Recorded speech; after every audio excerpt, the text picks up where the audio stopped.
2812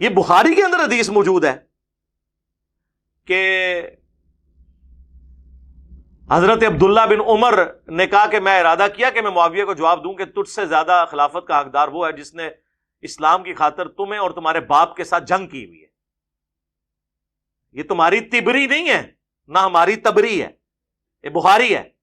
تبری صاحب یہ مسلم شریف ہے 4776 کہ تمہارے چچا کا لڑکا معاویہ کہتا ہے ہم لوگوں کا مال ناحق طریقے سے ہڑپ کریں اور ان کو ناحق قتل کریں، جبکہ اللہ قرآن میں سورہ النساء آیت نمبر 29 میں کہتا ہے ایک دوسرے کو آپس میں قتل مت کرو اور ایک دوسرے کا مال ناحق طریقے سے ہڑپ نہ کرو. اور عمر بن عاص جو کہ ان کے سمجھ لیں یار غار ہے حضرت معاویہ کے، وہ بھی تھوڑی دیر خاموش ہو کے سر اٹھا کے کہتے ہیں کہ معاویہ کی اطاعت صرف ان کاموں میں کرو جس میں وہ اللہ کے حکم کے مطابق چلائے، اور جس میں وہ نافرمانی کرے اس کی نافرمانی کرو. اور انجینئر صاحب کی ویڈیوز دیکھنا چھوڑ دو. ہاں اے میں بریکٹ ہی لگایا اے نہیں کیا اے تنوں دسیا کی نے انہوں کو سوال لے کے جو اے دسیا کی نے. میں نے آج تک اتنے تلخ سوال ہے میں نے کبھی کسی پوچھا ہے تو انہوں کی نے دسیا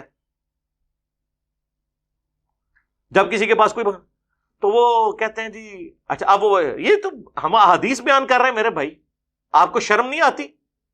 یہ مسلم کی حدیث ہے 6229 کہ آل مروان بنو امیہ ممبروں پہ کہلواتے تھے لعن اللہ ابو تراب علی ابن ابی طالب پر لعنت. یہ کہتے ہیں جی سب کا ترجمہ جو ہے نا وہ تقی عثمانی صاحب نے بھی کہا جی وہ سب تنقید کو کہتے ہیں. اچھا جی حضرت علی پہ تنقید کرواتے تھے، لعنت کے الفاظ ہیں مسلم میں. پھر 6220 بھی مسلم کی حدیث ہے جب سعد ابن ابی وقاص کو حضرت معاویہ نے مجبور کیا تو انہوں نے کہا میں کبھی بھی علی پر سب نہیں کروں گا ان 3 باتوں کی وجہ سے جو میں نے اللہ کے نبی سے سن رکھی ہیں، مجھے ایک بھی مل جاتی تو میرے لیے سرخ اونٹوں سے بہتر ہوتا. غزوہ خیبر کے موقع پر حضور نے فرمایا تھا کل اس کو جھنڈا دوں گا جو اللہ اور اس کے رسول سے محبت رکھتا ہے، اللہ اور اس کا رسول اس سے محبت رکھتے ہیں. ہم رات کو سوئے نہیں اس خوشی میں کہ کون خوش نصیب ہے اور مولا علی کو وہ جھنڈا ملا. دوسری فضیلت غزوہ تبوک کے موقع پر حضور نے فرمایا علی کی میرے ساتھ وہی نسبت ہے جو ہارون کی موسیٰ کے ساتھ، مگر میرے بعد کوئی نبی نہیں. اور معاویہ سن تیسری فضیلت حضور علیہ السلام نے جب آیت مباہلہ آل عمران 61 نمبر نازل ہوئی تو آپ نے سیدنا حسن حسین علی اور فاطمہ کو اپنے چادر کے نیچے لے کے کہا کہ یہ میرے اہل البیت ہیں. اور ابن ماجہ میں تو ایک چوتھی فضیلت بھی ہے من کنت مولاہ فہذا علی مولاہ، جس کا مولا میں اس کا مولا علی. اور سنن نسائی الکبریٰ میں آگے الفاظ ہیں سعد ابن ابی وقاص کا بیٹا کہتا ہے جتنے دن معاویہ پھر ادھر رہے نا حضرت علی کے بارے میں ایک جملہ بھی تنقیص کا اپنی زبان سے نہیں نکالا، میرے باپ نے ڈانٹا ہی ایسا تھا. اور اس کے کچھ الفاظ سنن ابن ماجہ میں موجود ہیں. تبری صاحب یہ بخاری مسلم ہے. ٹھیک ہے، آپ چونکہ مماتی ہیں تو مماتی گروپ جو ہے نا دیوبندیوں کا وہ بخاری مسلم کی بھی احادیث کا بعض اوقات انکار کر دیتا ہے، لیکن وہ مسجد چھوٹنے کے غم سے اعلانیہ نہیں کرتے ہیں.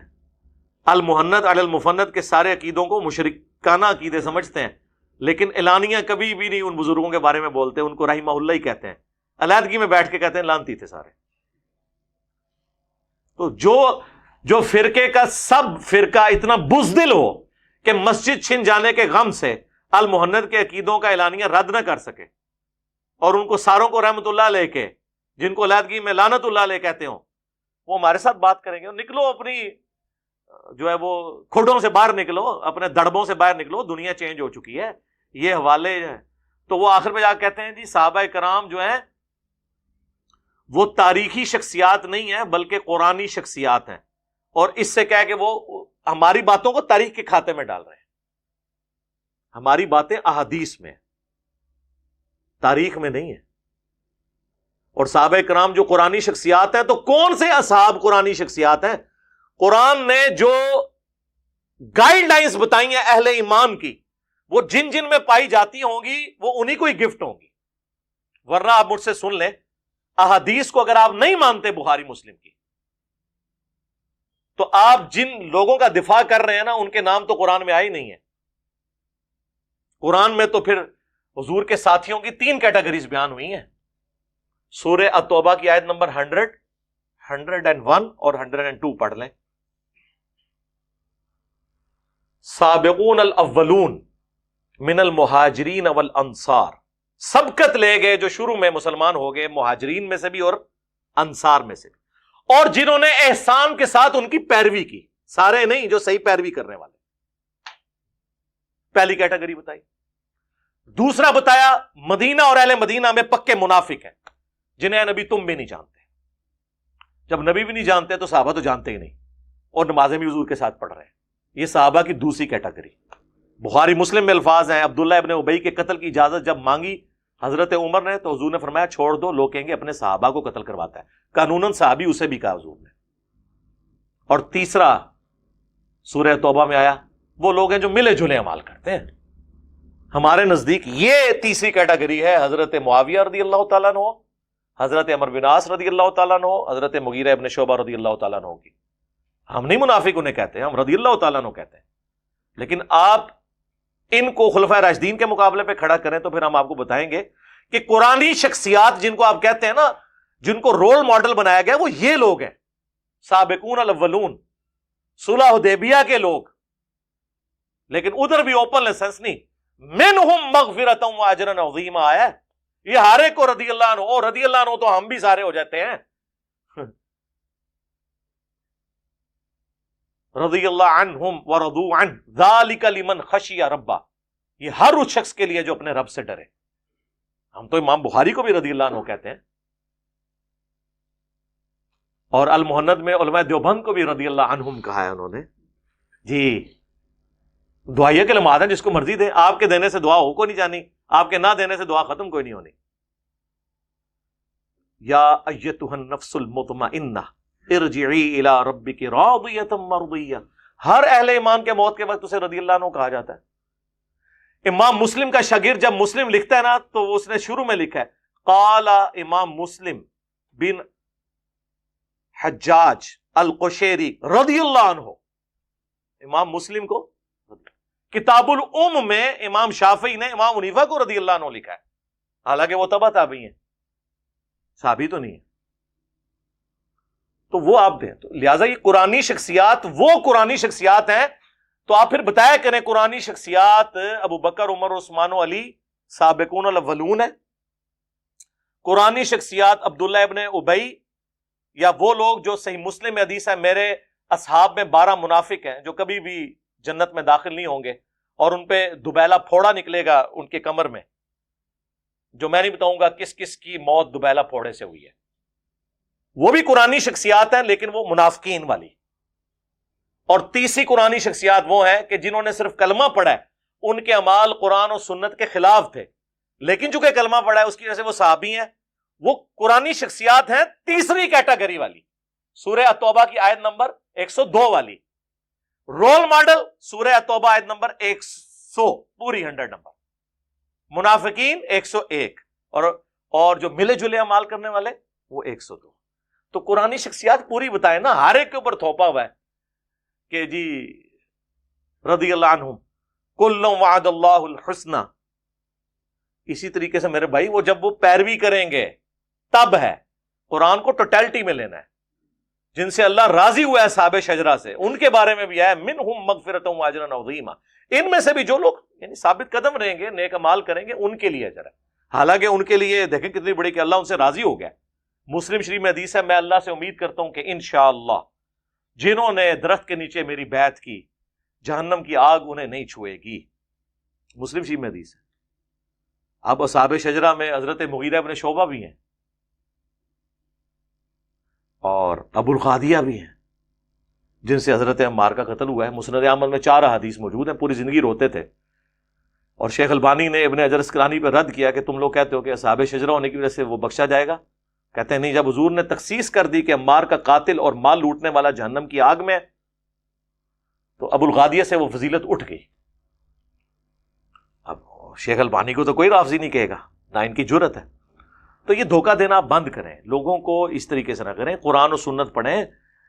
اور صحابہ کرام کا تو درجہ بہت بعد کا ہے، قرآن میں سب سے اعلیٰ درجے کے جو اہل الایمان ہیں وہ تو انبیاء ہیں۔ کیا انبیاء کی غلطیاں قرآن میں ذکر نہیں ہوئی؟ صحابہ سے شروع کرتے ہیں تو حضرت یوسف علیہ السلام کے بھائی ڈبل صحابی تھے، باپ بھی پیغمبر اور بھائی بھی پیغمبر، حضرت یوسف علیہ السلام کے بھائیوں کے. آج تک برادران یوسف کی مثال دی جاتی ہے. کیوں؟ ظاہر ہے ایک معاملہ ہے کہ اس سے آدم اور ابلیس کم از کم 6 دفعہ تو آیا ہے, اور سورہ الاعراف میں آیا کہ اس لیے بیان کر رہے ہیں تاکہ تمہارے ماں باپ کو جس طرح شیطان نے ورگلایا اور ان کے کپڑے اتروا دیے, یہ بھی الفاظ ہے, تمہیں نہ ورگلا دے. حضرت موسیٰ علیہ السلام کا ذکر آیا, بندہ مر گیا. حضرت نوح علیہ السلام کا ذکر آیا, کافر بیٹے کے لیے دعا کر دی, بعد میں معافی مانگی. ہمارے نبی علیہ السلام کے بارے میں غزوہ بدر کے قیدی چھوڑے, کتنے سخت الفاظ ہے, سورۃ الانفال کی آیت نمبر 69 آنورڈ پڑھ لیں کہ عذاب دیا جاتا اگر وہ ایک آیت نہ نازل ہوئی ہوتی جس کی وجہ سے تم لوگوں نے اجتہاد کیا. تو یہاں تو انبیاء کرام کے بارے میں اس طرح کے الفاظ ہیں تو بابے دے شاہی کوئی نہیں, ہوں بولنا بنتا ہے. کہندے نے بابے محفوظ ہوندے نے گناہاں تو, وہ اس واسطے ہوندے نے کہ چھپ کے کرتے رہے, وہ بھی کیمرے تو بعد ہوں محفوظ بھی کو نہیں رہے, غیر محفوظ ہو گئے نے. غیر محفوظ نہیں ہو گئے میاں, ہاں میاں لوگ کیا کہیں گے, تو دیکھیں نا غیر محفوظ ہوئے نا. بس اب صرف میں نے میاں ان کو کہا کرنا ہے, آگے وہ آپ خود فلنگ دی بلینکس خود کر دیا کریں گے, آگے dash dash dash dash dash, ٹھیک ہے نا جی, یہ پھر میوں میوں کر کے بھاگیں گے آپ کے آگے, ٹھیک ہے جی. پہلا عقیدہ, ہم بزرگوں کے قبروں اور سینوں سے فیض لینے کے قائل ہیں اس طریقے پہ جو خواص کو معلوم ہے, نہ کہ اس طریقے پہ جو عوام کرتے ہیں. اچھا عوام جو کچھ کرتے ہیں وہ ہمیں پتہ ہے. عوام کا یہ عقیدہ ہے کہ کسی بزرگ کے ساتھ جفی ڈال لیں تو بندہ تر جاتا ہے, ٹھیک ہے. عوام قبروں سے جا کے مانگ لیتی ہے, قبر کی مٹی لے جاتی ہے. آپ ہمیں ذرا خواص کا طریقہ بتائیں, آپ کیا ہوتا ہے خواص دا, اس تو بھی پیڑا طریقہ جی سنو.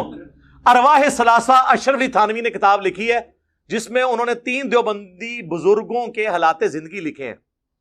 یہ وہی کتاب ہے, وہی میاں میاں میاں, ہاں یہ وہی کتاب ہے ارواح ثلاثہ جس میں رشید احمد گنگوئی صاحب قاسم نانوتوی صاحب کو پبلکلی اپنے ساتھ چارپائی پہ لٹاتے ہیں, پھر عاشق صادق کی طرح ان کی طرف چہرہ کر کے ان کے سینے پہ ہاتھ رکھتے ہیں. وہ کہتے ہیں حضرت لوگ کیا کہیں گے, وہ کہتے ہیں میاں کہنے دو جو لوگ کہتے ہیں. یہ وہی کتاب ہے, وہی کتاب ارواح ثلاثہ. لکھ رہا کون ہے؟ حکیم الامت اشرف علی تھانوی. کس کے بارے میں لکھ رہے ہیں؟ بانی مدرسہ دیوبند قاسم نانوتوی کے بارے میں. پہلے تو یہ بتاؤ یہ مہذب طریقہ ہے پبلکلی مریدین کے سامنے, ٹھیک ہے. عاشق صادق, اسی کتاب میں لکھا ہوا ہے کہ قاسم نانوتوی صاحب مرنے کے 6 سال کے بعد قبر سے نکلے, فزیکلی خواب میں نہیں, اور دیوبند کے 2 مولویوں کی صلح کرا کے واپس چلے گئے. اور جس مولوی کو ملنے آئے تھے نا, سردیوں میں بھی رضائی کے اندر وہ پسینے اس کے نکلے ہوئے تھے. تو دوسرے نے پوچھا کیا؟ ان کا بھی حضرت نانوتوی آئے تھے. پائی جی مردہ نکل کے آ جائے 6 سال بعد, تو وہ صرف پسینہ نکل کیتا ہے, اور بھی کچھ ہو گیا ہوئے گا. ہاں نکل صرف پسینہ ہویا ہے, انہوں نے غور نہ نہیں دیکھا. ہوں کدے ہوئے نا تو غور نہ ویکھیو, اے جے قبریں تو فیض انہاں دا.